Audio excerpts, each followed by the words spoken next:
ಎಲ್ರಿಗೂ ನಮಸ್ಕಾರ. ನಾನು ಇವತ್ತು ತೋಟದಲ್ಲಿ ಚರಂಡಿ ನಿರ್ವಹಣೆ, ರೋಬಸ್ಟ ಮತ್ತು ಅಡಿಕೆ ಇರೋ ಅಂಥ ತೋಟ, ಮೆಣಸು ಪೆಪ್ಪರು ಇದೆ. ಸೊ ನೀರು ನಿಲ್ಲಬಾರ್ದು, ಹಂಗಾಗಿ ಚರಂಡಿ ಇರೋ ಅಂಥ ಚರಂಡಿಗಳೆಲ್ಲ ಕಟ್ಕೊಂಡಿರುತ್ತೆ, ತರಗೆಲ್ಲ ಬಿದ್ದು. ಸೊ ಅದನ್ನೆಲ್ಲ ಕ್ಲೀನ್ ಮಾಡಿ ತೆಗೆದುಹಾಕಿ ನೀಟಾಗಿ ಬಿಡಿಸಿ ನೀರು ಬಂದಿದ್ದ ನೀರೆಲ್ಲ ನೀಟಾಗಿ ಹೋಗೋ ಹಾಗೆ ಮಾಡ್ತಿರೋ ಅಂಥದ್ದು ಕೆಲಸ ಇವತ್ತಿನದು.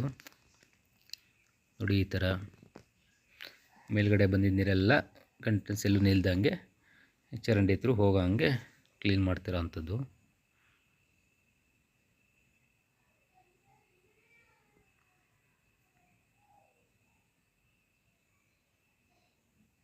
ಈ ಟೈಮಲ್ಲಿ ಪ್ರತಿಯೊಂದು ತೋಟದಲ್ಲೂ ಪ್ರತಿಯೊಬ್ಬರು ಮಾಡ್ತಾರೆ.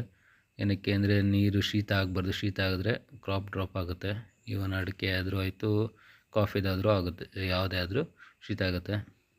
ನೋಡಿ, ಇಲ್ಲೊಂದು ಹಣ್ಣು ಬಂದಿದೆ, ಕಾಫಿಗೆ ಅರೇಬಿಕಾ ಹಣ್ಣದು.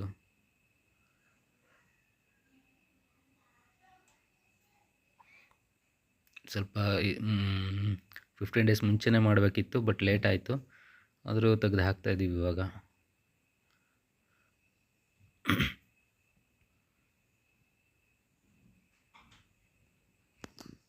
ಇಷ್ಟ ಆದರೆ ಲೈಕ್ ಮಾಡಿ, ಸಬ್ಸ್ಕ್ರೈಬ್ ಮಾಡಿ. Thank you.